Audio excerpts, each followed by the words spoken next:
അപ്പോൾ ഐഡിയോളജി അല്ല നേതാവിനെയാണ് ഫോളോ ചെയ്യുന്നത്. തീർച്ചയായിട്ടും നമ്മുടെ നാട്ടിൽ സത്യം പറഞ്ഞാൽ ഏത് പാർട്ടിക്കാണെങ്കിലും നേതാവിനെ ആൾക്കാർ ഫോളോ ചെയ്യുന്നത്. ഇൻസ്പയർ ചെയ്യുന്ന നേതാവ് ഉണ്ടാവണം, അക്കാര്യത്തിൽ ഡൗട്ടൊന്നുമില്ല. പക്ഷേ ഐഡിയോളജിയുടെ അടിസ്ഥാനത്തിൽ അല്ലെങ്കിൽ ഡീപ്പ് റൂട്ടഡ് ഐഡിയോളജി ഉള്ളത് കൊണ്ട് പാർട്ടികളിലുള്ള ആൾക്കാരൊക്കെ എത്ര പേരുണ്ടാവും? അങ്ങനെ ഐഡിയോളജിയുടെ ഒരു ഭാരം ഉണ്ടായിരുന്നുവെങ്കിൽ എത്ര പേര് പാർട്ടി ചാടും? ഇനി അഥവാ ഒരാൾ പാർട്ടി ചാടുകയാണെങ്കിൽ CPM ഇരിക്കുന്ന ആളിന് വേണേൽ CPI ആവാം, അല്ലേ? വേണേൽ RSP ആവാം, BJP ആവാൻ പറ്റില്ല.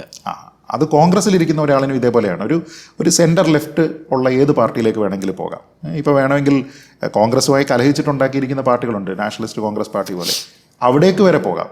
പക്ഷേ അവർ BJPയിലേക്ക് ചാടിയല്ലോ. അത് കോർ ഐഡിയോളജിക്ക് വിരുദ്ധമാണ്.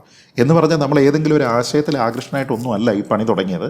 എന്തോ ചില സാഹചര്യങ്ങളാൽ, ഒരുപക്ഷെ കോളേജിലുള്ള സ്വാധീനമായിരിക്കാം, അല്ലെങ്കിൽ വീട്ടിലുള്ള സ്വാധീനമായിരിക്കാം, നാട്ടിലുള്ള സ്വാധീനമായിരിക്കാം, എന്തുകൊണ്ടോ എപ്പോഴോ തുടങ്ങി. പക്ഷെ ഞാൻ ഒരിക്കലും അതിൽ ഫണ്ടമെന്റലി വിശ്വസിച്ചിരുന്നില്ല. അതുകൊണ്ടാണ് എനിക്ക് ഉൾട്ട ചെയ്യാൻ പറ്റിയത്. അങ്ങനെ ചെയ്യുന്ന ആൾക്കാരല്ലേ നമ്മുടെ നാട്ടിൽ കൂടുതലുള്ളത്.